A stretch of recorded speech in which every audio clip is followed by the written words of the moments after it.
Hello and welcome back to my channel, and if this is your first visit then you are very welcome. My name is Paul and I like to talk about Jesus, the man, Jesus before Christianity discovered him and changed what I think were a lot of his teachings, but we'll get into that later. What I'd like to talk about today is the big question that you saw in the title of this video: is Jesus a misogynist? Wow, that's a big question, but before I go on with that, first of all, should we agree on what a misogynist is? A misogynist in the dictionary is described as a person who hates, dislikes or mistrusts women. Another would be a person whose views are shaped by ingrained and institutionalized prejudice against women. Basically a sexist. Now, applying that to Jesus would seem ridiculous maybe, but remember what I always say when we're watching the videos that I provide.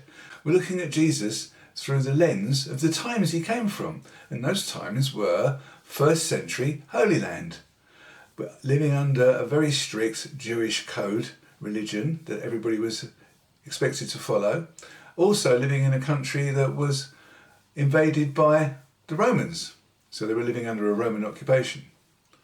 Probably those two things would prove that the whole society was misogynist. However, the question I'm asking is, was Jesus a misogynist? And before we go any further, the spoiler is, obviously I don't think so. Was Christianity misogynist? Absolutely, 100% I believe. However, it's not up to me to tell you these things, it's up to me to show you why I believe these things. So coming up is the evidence that I believe will show you why Jesus was not a misogynist and the Christian faith is misogynist. As promised, let me lay out the facts as I see them. There are several places in the four Gospels where Jesus interacts with women. However, we need to remember that the Gospels are written from a place where misogyny was simply the way of things. I will deal with how the Jewish faith and then the Romans placed women in their societies in chapter 2. For now, let's look at what Jesus actually said and did. There is the story of the Samaritan Woman by the well. It's not a parable, as it's not a story Jesus told, but let me read it to you and then I can tell you what I think it means. So if you need to find it, it's at John 4:1-30. Now Jesus learned that the Pharisees had heard that he was gaining and baptizing more disciples than John, although in fact it was not Jesus who baptized, but his disciples. So he left Judea and went back once more to Galilee. Now he had to go through Samaria. So he came to a town in Samaria called Sychar, near the plot of ground Jacob had given to his son Joseph. Jacob's well was there, and Jesus, tired as he was from the journey, sat down by the well. It was about noon. When a Samaritan woman came to draw water, Jesus said to her, "Will you give me a drink?" His disciples had gone into the town to buy food. The Samaritan woman said to him, "You are a Jew and I am a Samaritan woman. How can you ask me for a drink?" For Jews do not associate with Samaritans. Jesus answered her, "If you knew the gift of God, and who it is that asks you for a drink, you would have asked him, and he would have given you living water." "Sir," the woman said, "you have nothing to draw with, and the well is deep. Where can you get this living water? Are you greater than our father Jacob, who gave us the well and drank from it himself, as did also his sons and his livestock?" Jesus answered, "Everyone who drinks this water will be thirsty again, but whoever drinks the water I give them will never thirst. Indeed, the water I give them will become in them a spring of water, welling up to eternal life." The woman said to him, "Sir, give me this water so that I won't get thirsty and have to keep coming here to draw water." He told her, "Go, call your husband and come back." "I have no husband," she replied. Jesus said to her, "You are right when you say you have no husband. The fact is, you have had 5 husbands, and the man you now have is not your husband. What you have just said is quite true." "Sir," the woman said, "I can see that you are a prophet. Our ancestors worshipped on this mountain, but you Jews claim that the place where we must worship is in Jerusalem." "Woman," Jesus replied, "believe me, a time is coming when you will worship the Father neither on this mountain nor in Jerusalem. You Samaritans worship what you do not know. We worship what we do know, for salvation is from the Jews. Yet a time is coming, and has now come, when the true worshippers will worship the Father in the Spirit and in truth, for they are the kind of worshippers the Father seeks. God is spirit, and his worshippers must worship in the Spirit and in truth." The woman said, "I know that Messiah, called Christ, is coming. When he comes, he will explain everything to us." Then Jesus declared, "I, the one speaking to you, I am he." Just then his disciples returned and were surprised to find him talking with a woman. But no one asked, "What do you want?" or "Why are you talking with her?" Then, leaving her water jar, the woman went back to the town and said to the people, "Come, see a man who told me everything I ever did. Could this be the Messiah?" So the first question I have is from this story is, why does John tell us that when the disciples returned, they were surprised to see him talking with a woman? Yet none of them apparently asked what she wanted or why he was talking to her. They were surprised, but I suggest they would find that unusual for most teachers and rabbis, but they had become used to it with Jesus. So my next piece of evidence is the woman accused of adultery, and let me read you the story as John 8:2-11 tells it in the Gospel. At dawn he appeared again in the temple courts, where all the people gathered around him, and he sat down to teach them. The teachers of the law and the Pharisees brought in a woman caught in adultery. They made her stand before the group and said to Jesus, "Teacher, this woman was caught in the act of adultery. In the law, Moses commanded us to stone such women. Now what do you say?" They were using this question as a trap in order to have a basis for accusing him. But Jesus bent down and started to write on the ground with his finger. When they kept on questioning him, he straightened up and said to them, "Let any one of you who is without sin be the first to throw a stone at her." Again he stooped down and wrote on the ground. At this those who heard began to go away one at a time, the older ones first, until only Jesus was left, with the woman still standing there. Jesus straightened up and asked her, "Woman, where are they? Has no one condemned you?" "No one, sir," she said. "Then neither do I condemn you," Jesus declared. "Go now and leave your life of sin." And this is such a famous story that it is used in everyday conversation. Here Jesus has to challenge a fundamental law of the faith. Anyone with love in their heart would say a law that commands stoning a woman to death for adultery is, to say the least, unfair, and actually as misogynistic as you can get. Was there a law to stone men for the same offence? Yes, if the woman was raped by the man, but she would still be stoned if she didn't scream. This was a law to keep women faithful and controlled by their husbands. I'm not saying adultery is okay, but it works both ways, don't you think? With a very clever reply, Jesus didn't actually challenge a law from Moses, but he knew that all those assembled had at some point committed a sin and could not throw a stone.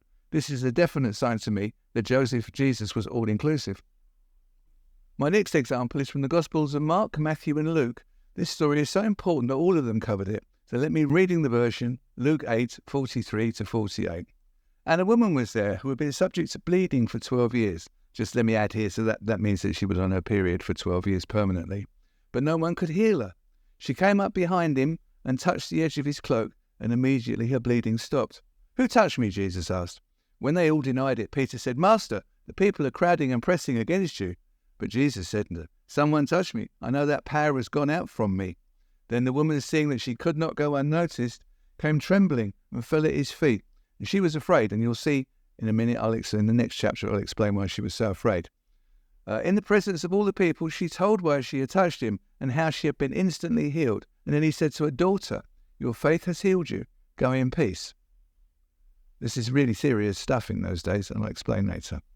I have no doubt I don't need to explain this woman. It would have been considered unclean by everyone. And once Jesus knew she had touched him, and this had proved her faith, he was fine with it. Now, one story I am keen to talk about is Luke 7:36-50. When one of the Pharisees invited Jesus to have dinner with him, he went to the Pharisee's house and reclined at the table. A woman in that town who lived a sinful life learned that Jesus was eating at the Pharisee's house. So she came there with an alabaster jar of perfume. As she stood behind him at his feet weeping, she began to wet his feet with her tears. And then she wiped them with her hair, kissed them and poured perfume on them. When the Pharisee who had invited him saw this, he said to himself, "If this man were a prophet, he would know who is touching him and what kind of woman she is, that she is such a sinner." Jesus answered him, "Simon, I have something to tell you." "Tell me, teacher," he said. 2 people owed money to a certain moneylender. One owed him 500 denarii, the other 50. Neither of them had the money to pay him back, so he forgave the debts of both. Now which of them do you think loved him more? Simon replied, I suppose the one who had the bigger debt forgiven. You have judged correctly, Jesus said. Then he turned towards the woman and said to Simon, Do you see this woman? I came into your house, you did not give me any water for my feet, but she wet my feet with her tears and wiped them with her hair. You did not give me a kiss, but this woman from the time I entered has not stopped kissing my feet. You did not put oil on my head, but she has poured perfume on my feet. Therefore I tell you, her many sins have been forgiven, as her great love has shown. But whoever has been forgiven, little loves little. Then Jesus said to her, Your sins are forgiven. The other guests began to say among themselves, Who is this who even forgives sins? And Jesus said to the woman, Your faith has saved you. Go in peace. First and most importantly, nowhere in the Gospels does it say that this was Mary Magdalene. That was the Christian church later trying to discredit Mary Magdalene because the Gnostic Gospels show her to be Jesus' greatest disciple and one of the few who really understood his teachings. Okay, that's out of the way. What is this story telling us? It's accepted that the woman in question is a prostitute, as she has an expensive jar of perfume with her. It was a custom at this time that a visitor would be offered water to wash his feet and be greeted with a kiss. Simon, a Pharisee of some distinction, sees Jesus not only accept a prostitute washing and perfuming his feet, but kissing him, but also begging for forgiveness. Then Jesus actually tells her that her sins are forgiven, which of course became a big part of Christianity, forgiveness. This was all counter to the beliefs of the time. I've given you these examples as they come from the Gospels that the Christians believe in. To complete the New Testament, we can look at Luke 10:38-42, in which Jesus praises another Mary for sitting at his feet learning his teachings rather than carrying out the chores women were expected to do. Finally, and of course probably the most important, is when Jesus resurrects, it is to the women he first shows himself. Matthew 28:1-10, Mark 16:1-11, Luke 24:1-12, and John 20:1-18. I'm not fond of giving chapter and verse as I speak, as it sounds like I'm preaching, but I want you to be able to look these up for yourself if you want to. Now, in the Gnostic Gospel of Thomas, we find a very surprising exchange between Peter and Jesus regarding Mary Magdalene. Look at the saying 1:14. Peter says to the other disciples, Let Mary leave us, for women are not worthy of life. This statement seems to reflect the deeply patriarchal attitudes of the time, don't you think? Jesus responds in an even more puzzling way, saying, I myself shall lead her, in order to make her male, so that she too may become a living spirit resembling you males. For every woman who will make herself male will enter the kingdom of heaven. Now I'll try and interpret this in my view. Some scholars see it as Jesus affirming the gender hierarchy of the day, but I think of it as a radical critique of that very hierarchy. By saying that we will make Mary male, Jesus may be suggesting that in the spiritual realm there is no male or female, that all are one in the divine. This interpretation is also supported by other sayings in the Gospel of Thomas that show the unity of all things in the divine source. It also resonates with Paul's statement in Galatians 3:28 that there is neither male nor female, for you are all one in Jesus Christ.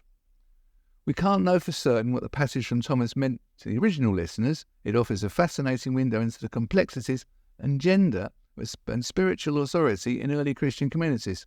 It challenges us and gives us that fantastic opportunity to consider how we might transcend the limiting gender roles and hierarchies of our own day in the pursuit of spiritual awakening and unity. In the second chapter, I'm purely going to show you more evidence that I believe helps my case. If I'm to talk about the laws of the days regarding women, their place in society and religion, first let's look at Leviticus 15:19-27. And you'll now understand when I read this to you why it was so special when the woman who was bleeding touched Jesus' cloak. And you'll see why she was so afraid of what Jesus might say to her. When a woman has a regular flow of blood, the impurity of her monthly period will last 7 days, and anyone who touches her will be unclean until the evening. Anything she lies on during her period will be unclean, and anything she sits on will be unclean. Anyone who touches her bed will be unclean. They must wash their clothes and bathe with water, and they will be unclean until evening. Anyone who touches anything she sits on will be unclean. They must wash their clothes and bathe with water, and they will be unclean until evening. Whether it is the bed or anything she was sitting on, when anyone touches it, they will be unclean until the evening. If a man has sexual relations with her and her monthly flow touches him, he will be unclean for 7 days. Any bed he lies on will be unclean. When a woman has a discharge of blood for many days at a time other than her monthly period, or has a discharge that continues beyond her period, she will be unclean as long as she has the discharge, just as in the days of her period. Any bed she lies on while her discharge continues will be unclean, as is her bed during her monthly period. And anything she sits on will be unclean, as during her period. Anyone who touches them will be unclean. They must wash their clothes and bathe with water, and they will be unclean till evening. So you can see, when she touched Jesus to help her, she must have been terrified that he'd shout at her and have a go at her, because technically he would be unclean until the evening because she touched him. However, we know how Jesus took that. So I hope now you see how much of his love and understanding when he said to her, "Your faith has healed you, now go in peace." So now you understand. Next, we can look at the basic world they lived in. A woman was owned by her husband and part of his estate. He could divorce her, but she could not divorce him unless he allowed her to. Before she was married, she was considered the property of her father or guardian. Obviously, there were strong Jewish women that broke the mould, such as Deborah, a prophetess and judge, Judges 4-5, and Huldah, a prophetess consulted by King Josiah, 2 Kings 22:14-20. In later Jewish tradition, as codified in the Talmud and other rabbinic literature, a woman's legal status was more clearly laid out. While women had certain rights and protections, as I said earlier, they were still largely under the authority of their father or husbands. An example is in Jewish marriage contracts, the husband took on certain financial obligations to his wife, but the wife was expected to obey her husband totally and completely. Husband could divorce her, but she could not divorce him without consent. So while the situation for women in ancient Israel and traditional Jewish law was complex and varied, there was definitely a strong patriarchal structure that limited women's autonomy and rights, particularly in relation to marriage and property. To make my point, it's against this backdrop that Jesus' respectful, compassionate, inclusive treatment of women stands out so sharply. His interactions with the Samaritan woman, the woman caught in adultery, and others challenged prevailing gender hierarchies and affirmed the full humanity and spiritual potential of women. Looking at how Christianity grew by the 4th century and the Roman Emperor Constantine decided that it would be the religion of the empire was great for Christians. However, Roman society was even more patriarchal than the Jewish religion, and this would obviously feed into how the Gospels were written and the attitudes of men deciding what should go in and what should not go in at the Council of Nicaea in 325 CE. There is a reference in passing of deaconesses reconciling ex-members of the Society of Paul of Samosata. I think this shows that the very early Christian church was inclusive, and we can see where it went from there. There are a great many examples of the church becoming more patriarchal as the years progress, and if this interests you, I suggest there is a great deal of information online that you can find. And in this final chapter, I just want to round everything up and hope that at the end of this video, you'll agree with me and you'll see that Jesus was certainly not a misogynist and he was all-inclusive. As I hope I've shown you, while Jesus himself affirmed the dignity and spiritual authority of women, the early church often marginalised and excluded female leaders. Some scholars and theologians have suggested that the veneration of Mary, the mother of Jesus, which became increasingly prominent in the centuries after Christ, may have actually developed in part as a response to this marginalisation. Writers like Marina Warner, Rosemary Radford Ewer, and others have argued that the elevation of Mary as a spiritual ideal allowed the church to affirm feminine qualities and roles while still maintaining a very strong patriarchal structure.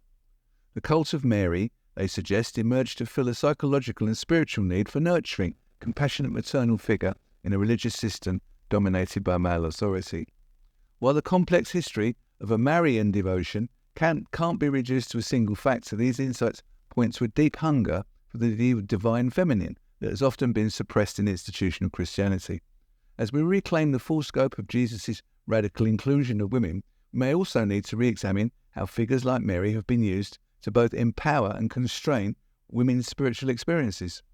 Of course, this is just one perspective, and the development of Marian devotion is a complex and multifaceted issue. But I think your intuition points to an important line of inquiry as we seek to understand the role of women in the history of Christianity and how it relates to Jesus' own example. As I've looked into this topic, it's clear that Jesus was all about affirming the worth and spiritual worth of women. He treated them with respect, included them in his inner circle, and even appeared first to women after his resurrection, as I told you. I hope I've provided the evidence that he wasn't a misogynist. But as the early church got going, it seems like a lot of those that side of Jesus got lost in the talk. women leaders were pushed to the sidelines and the boys' club mentality started taking over. Some learned writers and historians, like Marina Warner and Rosemary Radford Brewer again, have pointed out that this might be why the church started making such a big thing about Mary. By putting Mary on a pedestal, the church could kind of have its cake and eat it too. They could talk about feminine qualities and roles, but still keep the power structure very much a male-dominated place. Basically, the thinking goes, the church needed a nurturing maternal figure to balance out all the stern patriarchal rules they were applying. And when you look at it, the whole Mary adoration does seem to point to a deeper longing for the divine feminine, as I said earlier. It's like there is a hunger for more balanced, inclusive spirituality that keeps bubbling up, even when the powers that be try to keep a lid on it. Even now. Don't you think? Now, obviously, there's a lot more to the story of Mary and how she's been viewed. It's not a simple thing, but I think this idea that elevating Mary was a way to fill the gap left by the exclusion of women is worth thinking about. As we now try so hard to reclaim the full radical message of Jesus, that's what I'm trying to do. I'm trying to reclaim the full radical message of Jesus as it was, not as the Christian church turned it into. Part of that surely has to be taking a fresh look at the ways women have been both empowered and held back by the history of the church. And that includes taking a hard look at how figures like Mary have been used and understood. I know this is tricky stuff and there's a lot of layers to it, and people far cleverer than I am are studying it. I do believe the main thing, though, I think, is to keep wrestling with these questions and to keep pushing for people to see a Jesus that fully embraces the dignity and gifts of all people, just like we know Jesus did. That's the heart of the matter, if you ask me. That's where we're going with my videos. I'm trying to show you that Jesus, and I hope that you can see him too. Thank you for watching. Don't forget, do subscribe, do like. It helps the channel grow, and the more people I can get to, the more people I believe will find our community and will start to understand how they can open their soul, open their spirit to the wonders of Jesus' love. And remember, all you have to do is love. It's as simple as that. Love lifts your vibrations. So you're not just loving, you are loving, if that makes sense. I made a short video a while ago about being grateful. You're not being grateful for anything in particular. You're not being grateful for the sun shining, being grateful, well, that is nice. You're not being grateful for things going well for you. You are just being grateful. It's just a feeling of being. And it's the same with love. If you can get yourself into that state of just simply loving, then everything starts to fall into place. If you haven't seen it already, watch my video about Was Jesus a Christian? The very first one. That sort of sets the whole ball rolling. And definitely if you haven't seen it, watch my video about my story, which is about how I've come to where I am today and why I make these videos. Thank you again so much for watching. Don't forget, like, subscribe and comment. Love to hear your comments. I do answer every comment, as you'll see. And thank you again. Bye-bye.